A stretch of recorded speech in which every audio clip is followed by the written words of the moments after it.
विषय बा शाहाबाद में बदलत खेती बाड़ी। पुरनका शाहाबाद जिला के अन्न के भंडार कोठिला आ धान के कटोरा कहल जाला। सरकारी व्यवस्था के नजर में आज ई 4 गो जिलन में बट गईल बाटे, बाकी भौगोलिक आ सामाजिक रूप से ई एगो इकाई के रूप में लागेला। देशज आधार पर हेठार, भरकी, बाल, पहड़तली आ पहाड़ ऊपर एकर इलाकन के नाम धराइल बा। हेठार गंगा के नियरा वाला भाग के कहल जाला। उत्तर वाली रेलवे के ऊपर के भाग जौन छाड़न राह बदलत नदी के क्षेत्र से बरसात में बाढ़ से उपलयन होत इलाका रहल बा। दक्षिणी रेलवे से लेके उत्तर के रेलवे लाइन के बीच के भाग जौन कादो कीच से बरखा होते भर जाला आ बैसाख जेठ में जहवा के खेतन में लमहर गहिरा दरार फाटे लीसन ओकरा के भरकी बा दक्षिण के धनखर इलाका कहल जाला।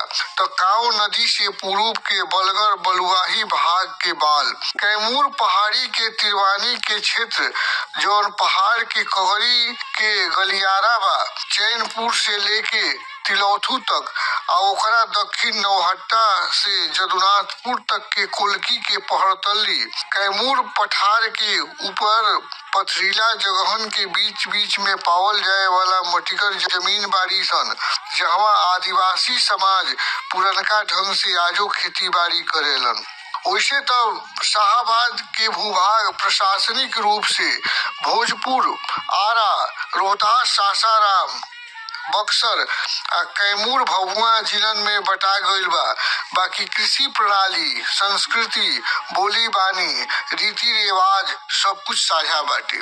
पूर्वजों काल में शाहाबाद के निवासियन के खेती बाड़ी जीविकई के प्रमुख साधन रहे।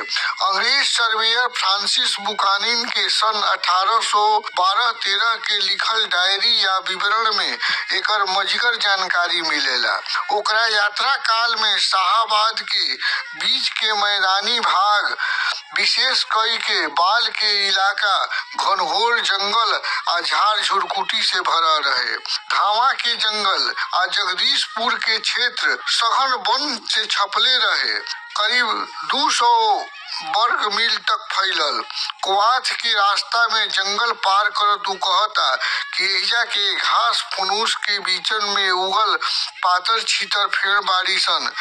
जंगल से दूर के गांव बड़ा आरामदेह हालत में बा ओकरा तुलना में जो एहिजा आ जगदीशपुर के बीच बारे सन।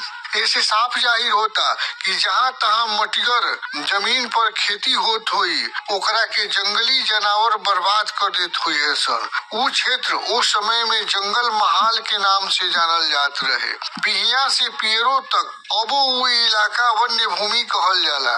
उत्तरवारी जंगल महाल, दक्षिणवारी जंगल महाल, बिचला जंगल महाल, जितौरा जंगल महाल, नैका टोला जंगल महाल कहल जाला। उह जमाना में जंगल के ई सिलसिला आरा से सासाराम तक फैला रहे। बाल के ऊंचास जमीन पर सघन वन, बीच बीच में के मटिगर जमीन पर खेतन के कियारियों रही सन, जौना के नीलगाय, घोड़परास, जंगली सुअर, हरिन, चिंकारा, बानर, भालू लेखा जंगली जीव तबाह कर देत रहन। कृषि कर्म उस समय तबाही से भरा रहे। आम, महुआ, कहुआ, मूंज, पतील, राढ़ी, जटहिया, कटहिया से भरल इलाका। जेने तेने छोटे मोटे नदी धारा के बांध के पटवन होत रहे। लोग आहर पोखर में बरसाती पानी जोगा के रखत रहन। बुकानिन अपना यात्रा में पौलस कि सूरजपुरा के पास काव के बांध के आ बड़हरी के लगे धर्मावती नदी के बांस माटी बल्ला से पानी रोक के धनकर खेत के पटावल जात रहे। ओकरा यात्रा काल में फसल चक्र खरीफ, रबी आ भदई रहे। धान के खेती ज्यादा होत रहे, गेहूं के बहुते कम। कोदो आ बूट के खेती पर खूब जोर रहे। धान के खेती बावक करे के प्रचलन रहे। सिंगटवा, दौदी आ ललका चाउर वाला धान के प्रधानता रहे, जौन कम पानी या घमारियों में हो जात रहे। सेरा या 60 किस्म के धानन के चलन रहे। चना के कई गो किस्म प्रमुख रहे। मकया दोनों सीजन में बोआत रहे, जेकरा के कुकुड़ा, मकई, भुट्टा आ बड़का जनेरा कहल जात रहे। महुआ के फर के लट्टा, बाजरा, मड़ुआ, कुर्थी आदि के फसलों होत रही सन। काबुली, केराव, खेसारी, रहर, उड़ीद, मूंग, तोरी, तीसी, राई अउरी देसिला तियन तरकारी के खेती किसानन के जीविका के साधन रहे। वो घड़ी सामान और सौदा के अदला बदली के आधार पर चलन रहे। बुकानन के घुमकड़ई के बेरा में हमनी के पावतनी जा कि खेती किसानी के काम ओह युग में आदिम तरीका से होत रहे। सरगसरा के भरोसे खेती, शासन के ओर से कोनो सुविधा न, जमींदारी राज कायम भ गईला से मालगुजारी, लगान, करेर वसूली चलत रहे। लोग जमीन लेके खेती बाड़ी करे से कतरात रहन। ऊपर से अकाल के कहर, पशुपालन के प्रति लोगन के झुकाव बढ़ल। गांव गिराव उजड़त गईल, लोग पहाड़ धरे लगलन। हालांकि वही घड़ी अस्थाई अंग्रेजी राज स्थापित होइला से शांति व्यवस्था में सुधार होखल आ भारी संख्या में गंगा पार से, गोरखपुर से आ दोआबा के क्षेत्र से जमींदार वर्ग के लोग खेत टोपरा दे के बसावे लगलन। शाहाबाद में खेती के सुधार 1885-90 के लगभग आयल, जब पूर्वहुता के जंगल के सफाया होखल, रोड रास्ता बनल, सोन नहर के निर्माण भइल आ काश्तकारी कानून लागू होखल। मतलब ई कि जंगल झाड़, बनचिराठ, ऊसर डासर जमीन के कृषि योग्य बना के आड़ डरार दियाइल। सोन के पठारी, ललका पानी आ ओकरा संगे बहात आइल सिल्टी या ढाब से भरकी के कटहा, कुशहा भूमि आ रेहचट खेतन के साथ मेल मिलाप भइल। खनिजीय पानी या एजा के माटी के बीच चाहे भरकी के होखे बलथर के रासायनिक क्रिया शुरू होखल। आर मेड़ से घिरल खेत के माटी कमाऊ उपजाऊ माटी में बदल गई। हालांकि सोन नहर के पानी के लाभ नहर किनारा वाला गांव आ ओकरा खेतन के मिलल, काहे कि नहर में अभी हुमाचा पानी ना रहे, पानी के धार तीख आ तेज बहाव वाला ना रहे। तो वो चंड चरवाहन के काऊ बेल्ट के लोगन के जिंदगी में बदलाव आइल आ वो मेहनती किसान होत गइलन। नहर से दूर के गांव अबो आहर, चाट, कुआं, पइन से आपन कसहू काम चलावत रहे। काश्तकारी कानून लागू होई भइला से किसान के अस्थाई जमीन मिलल, जमीनन के नक्शा आ खाता खेसरा तैयार भइल, अधिकार अभिलेख पंजी बनली सन।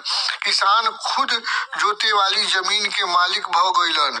कृषि क्षेत्र में रचनात्मक आ गुणात्मक सुधार हो गए, उत्पादन के स्तर बढ़ल आ कृषि मजदूरन के वो घड़ी बहुते उपलब्धता रहे। अतना कुल के बादो खेती बाड़ी के काम मानसून के गति के अनुसार रहे। बाढ़, अकाल, सूखा, महामारी के करा धरा लागले रहत रहे। सन 1872-74 में भीषण अकाल, 1896 में सूखा, 1916 के बुढ़िया आंधी और 1921-22 में प्लेग शाहाबाद के किसानी समाज के कमर तोड़ के रख दिलस। आजो पुरनका पीढ़ी के लोग 1966 और 1989 के सुखाड़ के याद करलन। साल दर साल सुखाड़ आ दहाड़ के असर से लोग बेबस रहत रहन। 1872 के सावन भादो में जौन अकाल पड़ रहे, तेसे लोग दाना दाना खातिर मोहताज भ गइलन। मोहताज मनई चोरी, छिनतई आ डकैती लेखा पेशा अपना लेलन। उस समय चोरी के जिक्र सरकारी रिकॉर्डन में आइल बा। शाहाबाद शाहबाद जिला में जुलाई 1872 में ऐसा अपराधन की संख्या 148 गो रहे, जो अगला साल बढ़ के 180 और ओकरा अगला बरिस तक कुल 232 तक पहुंच गई। बाकी जोन शाहबाद डिवीजन मवेशियन के चोरी खातिर बदनाम रहे, ओजा 3 सालन में से संबंधित कोनो भी घटना पुलिस थाना में दर्ज ना हो पावल। आदमी के खाए खातिर जहाँ दाना ना रहे, ओजा माल मवेशी के पूछो। अंग्रेजी सरकार के स्तर पर वो घड़ी सड़क निर्माण, मिट्टी भराव के बदले मजदूरी में अनाज देवे के योजना अली सन। शाहबाद में 12 गो सड़कन के निर्माण भइल, जोना में 51,817 लोग काम कैलन। शाहबाद में भूमि ढलान दक्षिण से उत्तर की ओर बा। कहल जाला कि बक्सर लाइन में 13 गो लख बारे सन, जौन एक दूसरा से एक तार खाल बाटे। माने बक्सर से डिहरी और सोन के ऊंचाई 12 तरकुल ऊपर उठल बा। नहर युग से पहले लोग 2-3 कोस के ढलान पर ढरकाहू पानी के लमहर रोका बांध बना के पटवन खातिर आहारा के निर्माण करत रहन। कोचस के दक्षिण चौरी गांव आ बलथरी कुटिया के बीचे ऐसा बांध आजो अवशेष के रूप में बाँचल बा, जौना के लंबाई कई माइल तक बाटे। कोचसे के दक्षिण पूर्व के कगरी घेवड़ा गांव में ऐसने बांध आजो के घड़ी लौकेला। शाहबाद गजेटियर 1906 के अनुसार कौनो युग में करहगर के सामंत चेत पांडे ससराव के तारा चंडी खोह के लगे कुदरा नदी के बांध के पटवन खातिर एगो पैन निकलले रहन, जौना खातिर उनका बहुते जुझार करे के पड़ रहे। 1966 के अकाल अश्लेषा नक्षत्र से सूखा पड़ला के साथे शुरू होखल। पुरनका लोग बतावेलन कि भयंकर सुखाड़ के चलते पशु आ पंछी जल बिनु मछली लेखा तड़प तड़प के मर जात रहन। लोग अपना घरन में ताला बंद क के मवेशियन के साथे नहर वाला गांवन में रिश्तेदारी में पनाह लेत रहन।